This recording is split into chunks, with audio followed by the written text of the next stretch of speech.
자, 여러분 이제 좀 쉬었다 오셨나요? 네, 이제 세 번째 시간이고 이제는 조금 빨리 넘어가서 정리해 보도록 하겠습니다.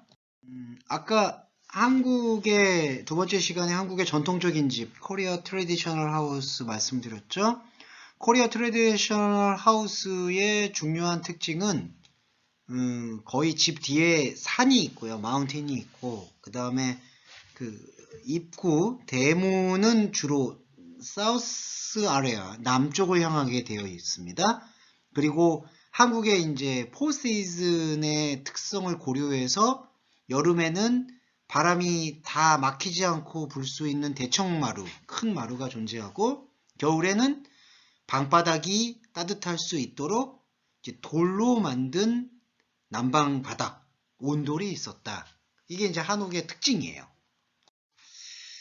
그리고 옛날 코리아 트래디셔널 하우스는 크게 두 종류로 나눠지는데, 서민들의 집, 그러니까 일반 사람들의 집이 있고, 그리고 이제 양반들의 집, 양반들이라고 했을 때에는 뭔가 계급이 높은 사람. 그러니까 한국은 한국의 옛날 국가 이름은 조선이라고 하는데요. 조선, 고려. 여러분 한국의 역사 지금 같이 듣고 계시죠? 같이 듣고 계시는 분들과 같이 이야기가 될 수 있을 거라고 생각을 하는데, 한국에서 이렇게 양반하고 서민하고 나눠져요. 그러니까 서민 계층, 일반 시민들을 이제 그냥 서민이라고 얘기하고요. 그 다음에 계급을 높은 사람, 주로 뭐 관직에 올라가거나 높은 일을 하는 사람들, 그걸 양반이라고 해요. 나눠져요. 그래서 대충 집의 구조도 나눠져요. 두 부류로.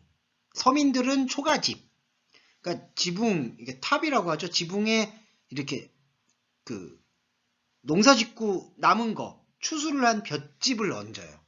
이건 나중에 한번 검색해 보시면 좋은데, 기와집은 흙으로 구운 기와를 얹어요. 흙을 직접 구워요. 흙을 직접 구운 거가 기와라고 해요. 그러니까 요즘처럼 이렇게 콘크리트나 시멘트를 쓰는 게 아니라 기와를 써서 천장을 덮어요. 초가집은 추수를 한 볏집을 덮어요. 그게 차이가 좀 있어요. 자, 그래서 아주 간단하게 이해해 보시면, 양반들은 흙으로 구운 기와가 지붕이 있는 기와집. 물론 크기도 더 커요. 서민들의 집보다.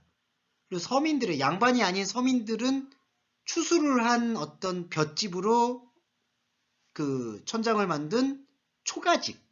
그래서 서민들은 초가집, 양반들은 기와집, 이렇게 살았다.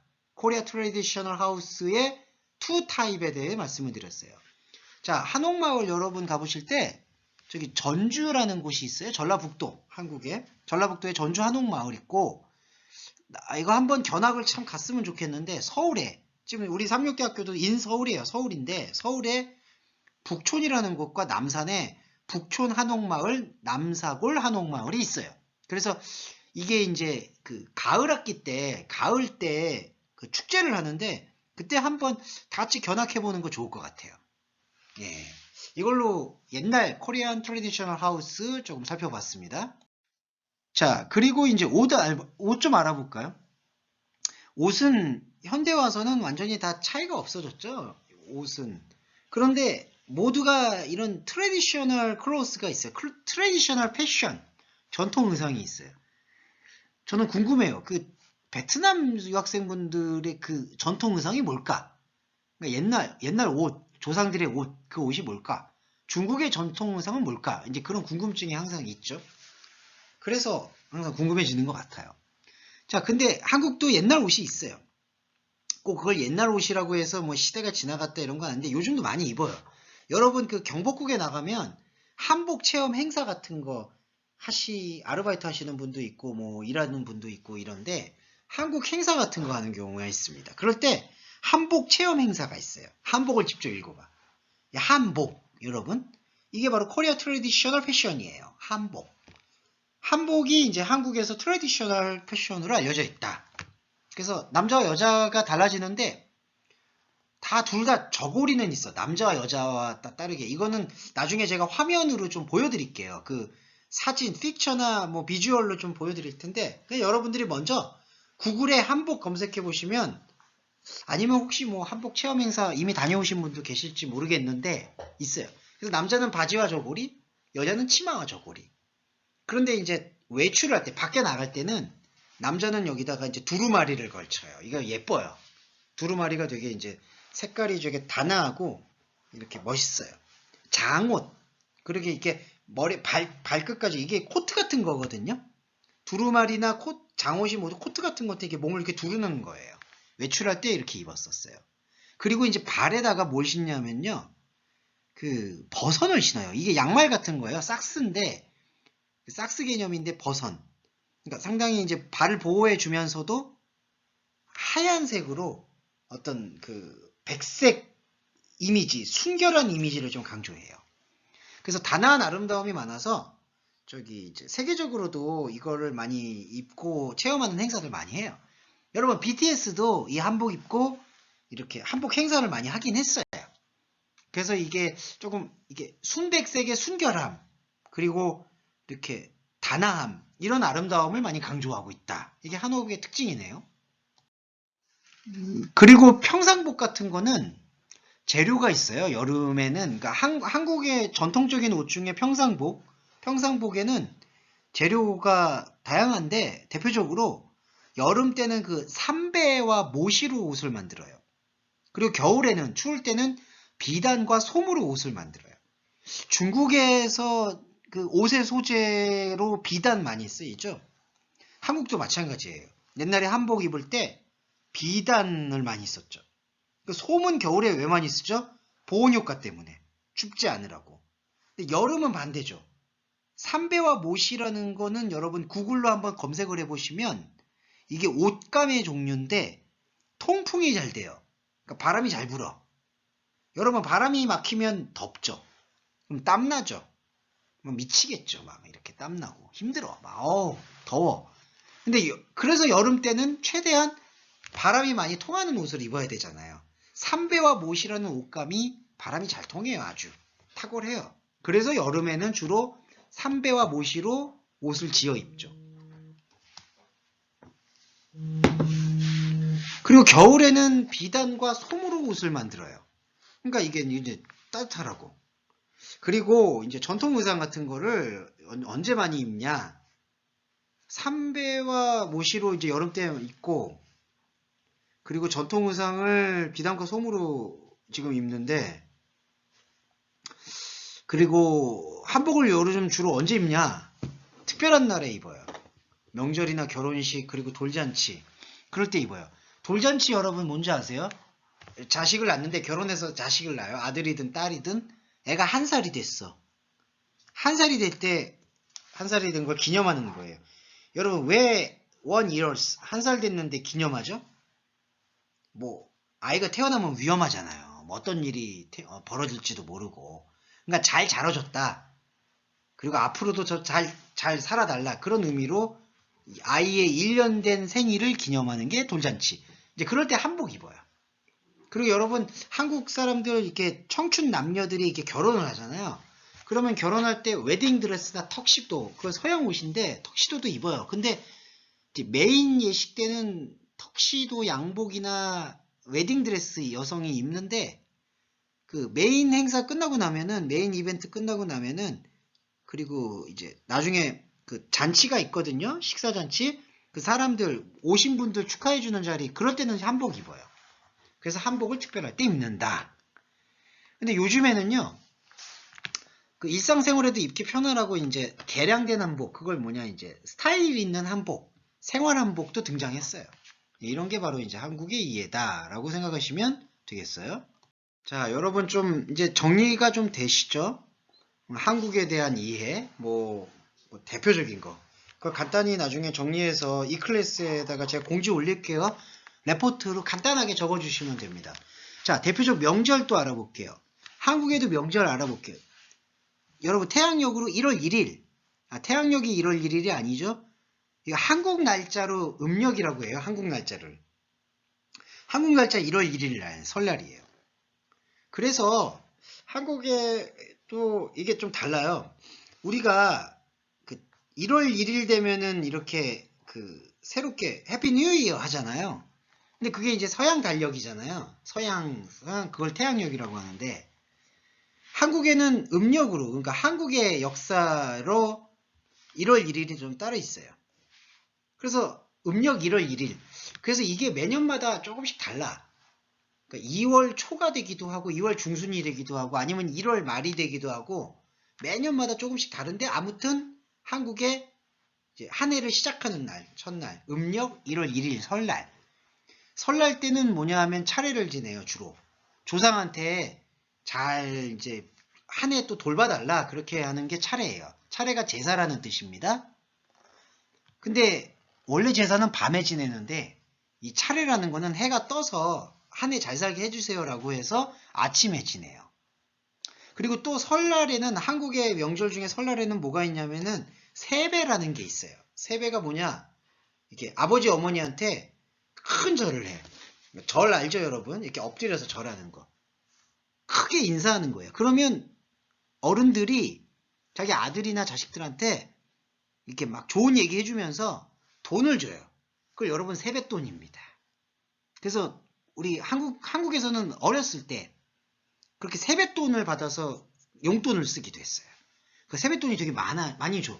그러니까 여러분들 한국에서는 만약에 1월 1일 때도 한국에 계시면 세뱃돈 달라고 해요. 큰절하면서 교수님 세뱃돈 주세요 이렇게 하면, 그럼 안 줄 수가 없어. 이렇게 좋은 얘기하면서. 그게 세뱃돈. 그런 게 있습니다. 이게 한국의 대표적인 명절 중에 하나인 설날이에요. 자, 그리고 이 설날 때 특별하게 먹는 음식이 있어요. 아까 제가 간식 얘기할 때 한국 음식에서 떡 말씀드렸죠. 그 떡 중에 뭐 막 여러 가지 재료 안 섞고 그냥 쌀로만 만든 떡이 있어요. 그 떡으로 국을 해서 먹어. 그게 떡국이에요. 떡국 맛있습니다. 나중에 한번, 여러분 뵈면 그냥 같이 다 먹었으면 좋겠네요. 근데, 자, 설날에는 뭐 먹냐? 그래서 한국에서 설날이란 명절이 있죠. 1월 1일. 그날 어른들한테, 아버지, 어머니한테, 부모님한테, 어른한테 큰절해요. 세배. 세뱃돈 받아. 그리고 차례도 지내, 아침에. 그리고 그 다음에 뭐 먹냐? 점심 때 떡국을 먹어요. 떡국 먹는다는 게 무슨 뜻이냐면요. 설날 때 떡국 먹는 게 뭐냐면, 나이를 한 살 더 먹는다. 예, 그러니까 여러분들 지금 19, 20, 21살? 그런가요? 그러면 한 해가 또 지나죠. 그러면 22살이죠. 그 다음에는 23살. 그러니까 한 해를 먹었다라는 걸 의미하는 게 떡국이에요. 네. 그리고 이제 설날 때 또 어디 가냐면 조상의 묘지에 찾아가요. 무덤. 거기 찾아가서 뭐 이렇게 무덤 가면 여러분 풀도 많이 자라고 그러잖아요. 이제 그런 거 막 깎아주고 뭐 가서 제사 비슷하게 인사도 하고 그런 것들을 성묘라고 해요. 성묘. 그걸 설날에도 해요. 그리고 설날에 이렇게 친척들이 다 모여. 친척들, 여러분 친척이라는 의미 아시죠? 그러니까 그러니까 가족들이 막 모여요. 가족들이 모여서 뭐 해요? 뭐 할 거 없잖아요, 잘.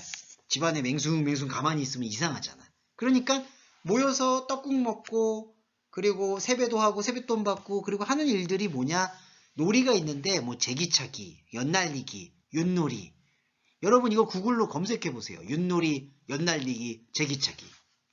네, 이런 거. 자, 그리고 이제 이런 게 있어요. 귀성이 있다. 여러분 중국에 춘절 있죠. 이거 춘절 중국 분들은 이해하실 건데, 한국도, 베트남은 어떤지 모르겠는데요. 한국에도 이렇게, 한국의 캐피탈이 서울이에요.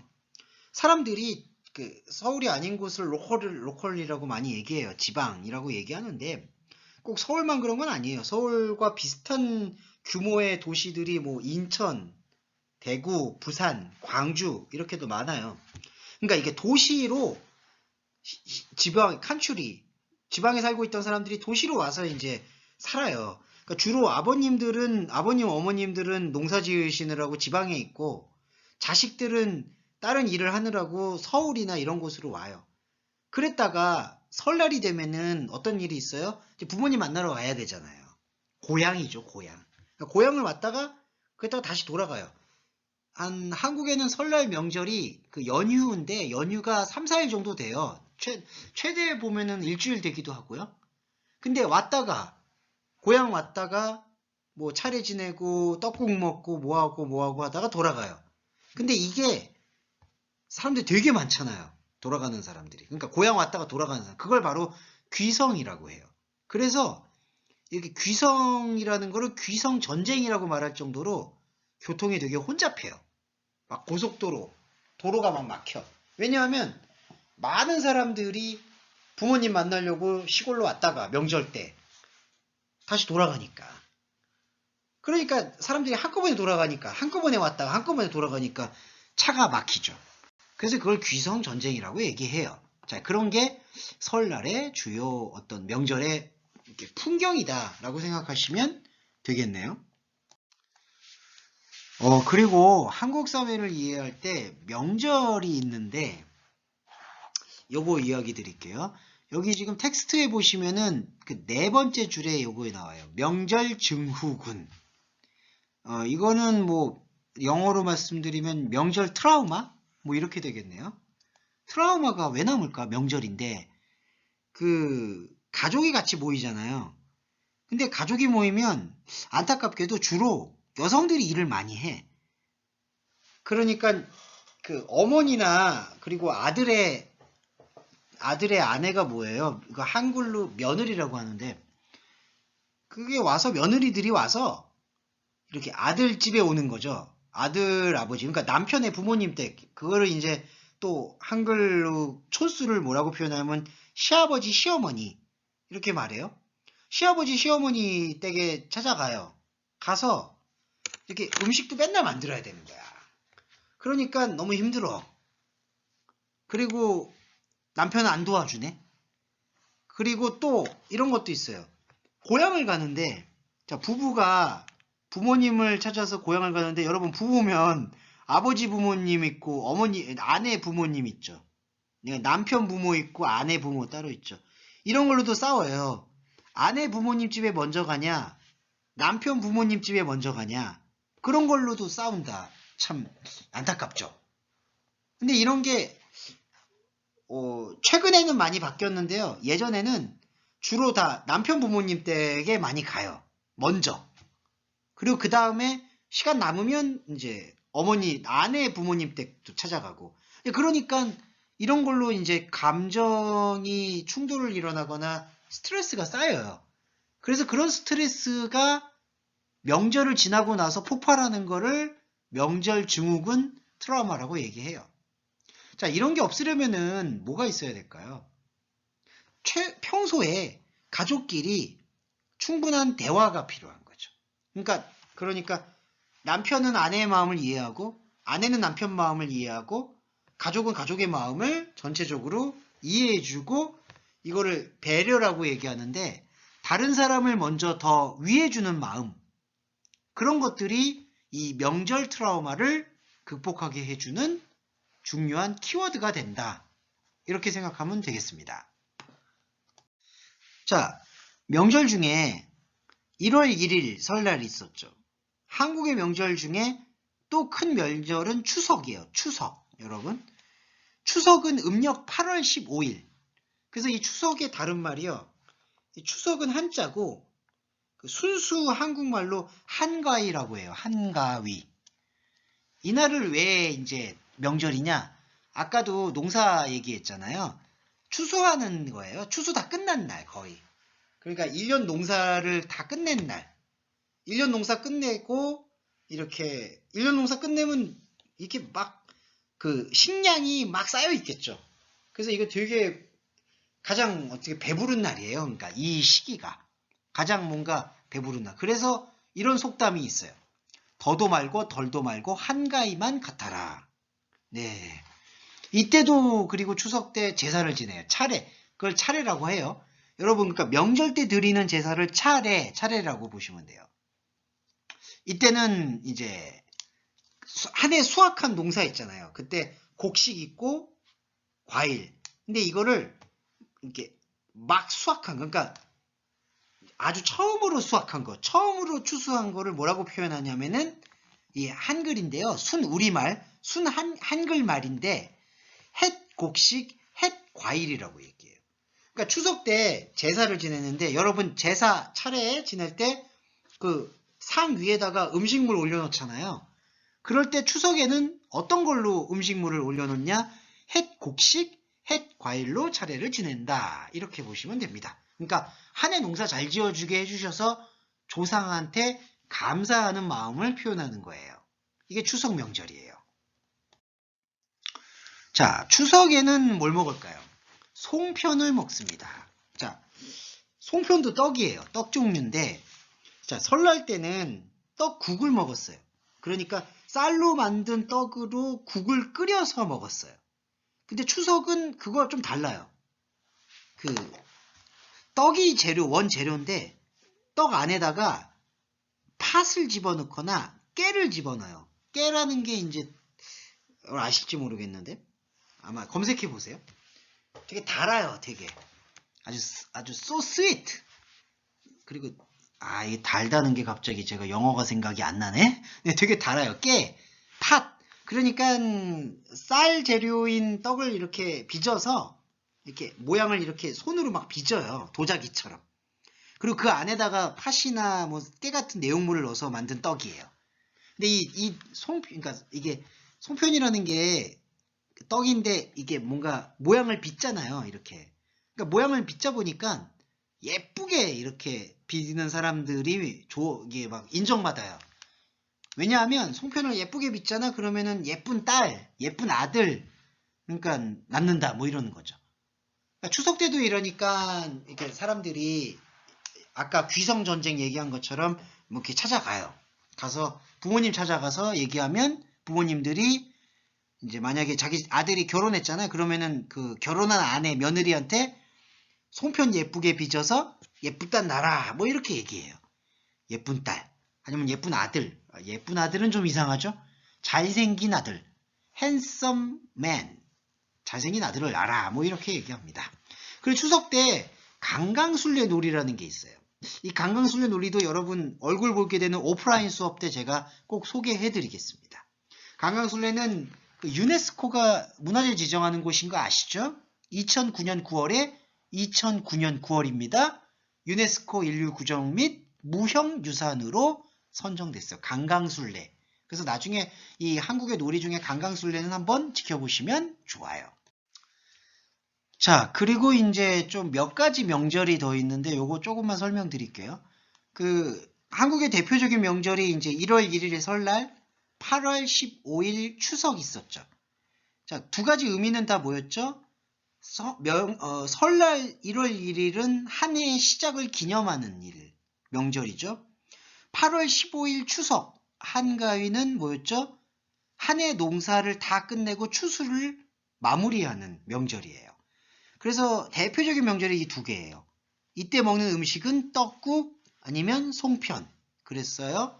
그런데 다른 명절들도 좀 있어요. 한국만이 지키는 명절, 한식, 단오, 동지. 한식은 4월 5일 날 이렇게 봄을 맞이할 때 차가운 음식을 먹으면서 주로 쑥이라는 야채 재료를 중심으로 해서 쑥떡, 쑥국 뭐 그런 것들을 먹는 날이에요. 한식. 이게 이제 봄의 시작을 기념하는 명절이에요.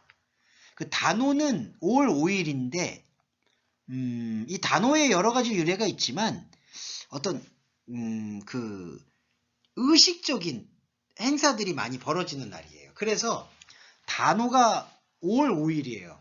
근데 여러분 그 한국에는 연휴 중에 5월 5일이 어린이날도 있어요. 그래서 주로 조금 겹치는 경향이 있는데 5월 5일인데 이때는 독특한 게 뭐냐 하면 이 여성들 머리 길잖아요. 옛날 여성들도 그렇고 지금도 긴 여성 머리를 갖고 있는 분들도 계신데 그 머리를 이렇게 창포물에다 머리를 감아요. 창포물이라는 게 나중에 한번 제가 말씀드릴게요. 자, 그리고 이제 마지막 명절 중에 동지는 한국의 1년 365일 중에 밤이 가장 긴 날이라고 해요. 동지가. 밤이 제일 길어. 그래서 이때는 팥죽을 먹어요.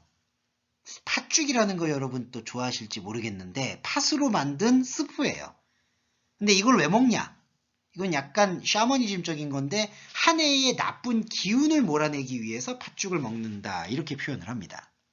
자, 그래서 여러분 오늘 한국학 이제 5번째 시간이었죠? 5번째 시간에서 이렇듯 좀 이제 실무적인 거, 그러니까 좀 이제 내용이 좀 이제 가장 밀접한 거. 한국에서 뭘 입었냐?